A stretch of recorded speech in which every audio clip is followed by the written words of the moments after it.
Kurnool DIG గారు మేము ఉన్నాం కాబట్టే తలలు తెగలేదన్నారా? అంటే ఆయన చెప్పేది ఏంటంటే ఎమ్మెల్సీ రమేష్ యాదవ్ అలాగే వేల్పుల రాము వాళ్ళిద్దరూ తలకాయలు తెగకుండా బతికి ఉన్నారంటే నేను ఉండటం వల్లే అని ఆయన అంటున్నారు. అంటే దురదృష్టం ఏంటంటే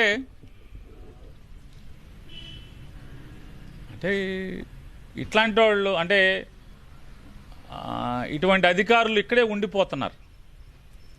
ఇంత నైపుణ్యం అమోఘమైనటువంటి స్కిల్స్ ఉండి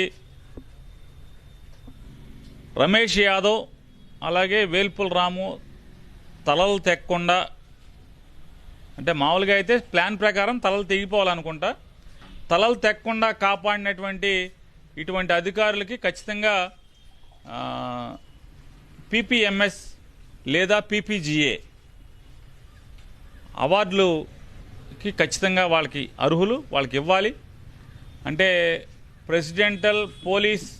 ప్రెసిడెన్షియల్ పోలీస్ మెరిటోరియస్ సర్వీస్ అవార్డ్సో లేదంటే కనుక ప్రెసిడెన్షియల్ పోలీస్ గ్యాలంటరీ అవార్డ్సో ఇటువంటి ఉన్నతమైనటువంటి అవార్డు ఇద్దరు ప్రాణాలు రమేష్ యాదవ్ తల తెక్కకుండా అలాగే వేల్పుల రాము తల తెక్కకుండా కాపాడినటువంటి ఈ పెద్ద అధికారికి ఖచ్చితంగా పీపీఎంఎస్ కానీ పీపీజీఏ కానీ ఈ రెండిట్లో అంటే రాష్ట్రపతి పోలీసు అత్యున్నత అంటే ఉన్నతమైనటువంటి సేవలు అందించినందుకు ఇచ్చే అవార్డు కానీ లేదా గ్యాలంటరీ అమోఘమైనటువంటి సర్వీస్ ఇచ్చినటువంటి పీపీజీఏ ఈ రెండిట్లో ఏదో ఒకటి అన్ని రకాలుగా ఇవ్వటానికి అర్హత ఉందని చెప్పని వారికి ఇవ్వాలని చెప్పని నేను రాష్ట్రపతి గారిని కూడా కోరుకుంటున్నాను.